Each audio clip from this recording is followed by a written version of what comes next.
What's going on, guys, and welcome back to News to the Science, where we discuss comics, movies, games, and more. My name is Ronnie, and today I want to talk to you guys about a little theory that I've been thinking of lately, and that's regarding the mechanical arms that Spider-Man wields in the first initial trailer that we got back in 2021 at the PlayStation Showcase. It was kind of odd to see that at first because it was kind of jarring because we didn't expect anything like that. Of course, we would have naturally assumed that Peter Parker would get gadget upgrades, but nothing like that, similar to what we've seen in Dr. Octavius with his tentacles.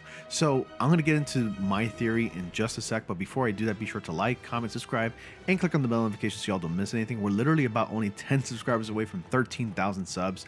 A new milestone for me for sure. It's been a while since I've had any huge subscriber growth because of like the droughts that we've been getting. But now, thanks to the recent showcase, we don't have to really worry about that anymore because we're expecting some more information in the next coming month. So let's go ahead and talk about my theory here for just a sec. Now, this is regarding the mechanical arms, like I said before. And the reason why I had a theory is because based on the showcase that we've witnessed, we actually see Peter Parker pop up with the black suit, but before the black suit consumes his entire body and pretty much, I guess you can say, drenches him in like the black oily goo, Peter Parker had tendrils sticking out to support his balance, to support his weight, or to hold him up. And so that way he can safely land on the ground. Not that he really needed that, but still. Don't you think that the tendrils that we saw coming out of his body is kind of reminiscent to what we saw in the initial trailer with the mechanical arms? I'm thinking Peter designed this for a couple of reasons. I think he designed it because he's grown attached naturally to the black suit.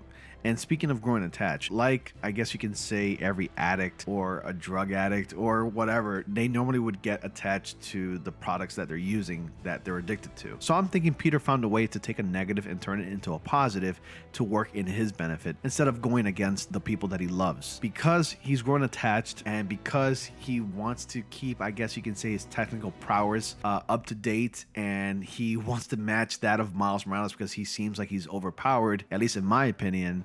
I think Peter develops those arms not only to keep up with his technical prowess, but also to find a way to fight the symbiotes. I'm just saying, I think those mechanical arms are capable of doing so much more than looking all fancy and also helping Peter Parker feel a little bit better. That's just a theory, and it really makes sense when you think about it because those mechanical arms that we saw initially are reminiscent to the symbiote tendrils. And because I assume Peter was with the symbiote suit for quite a while, once the symbiote suit is removed eventually, Peter's gonna feel like something is missing, like an element or something to help I guess, combat the symbiotes. And that's why he develops those arms. Look at it as a way of compensating for the symbiote, because the symbiote really gave so much to Peter Parker in terms of abilities, power, and everything. And once that was taken away from him, he's going to feel like he's been totally handicapped. But knowing Peter Parker, he's going to come to terms with it and realize he's never needed the symbiote after all.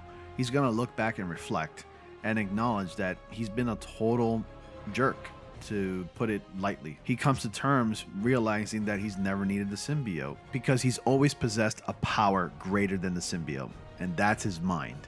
And that's where we get to the mechanical arms that we see in the trailer. He develops those to help himself and to help others. But I just wanted to post this out there and let you all know what I thought about that. And I also want your thoughts about my theory as well. Do you think Peter Parker develops those mechanical arms for more than just a way to combat the symbiote? Do you also think that he did it because he's grown attached to the idea of having supporting tendrils or mechanical arms? You let me know your thoughts and theories. I know it's a bit of a short one, but it just got me thinking, and I thought it'd be worth a video to talk about this. Anyways, guys, thank you all so much for watching. Be sure to like, comment, subscribe, and click on the bell notification so y'all don't miss anything. And as always, I will see you all in the next comic panel. Will one of you finally give me what I desire?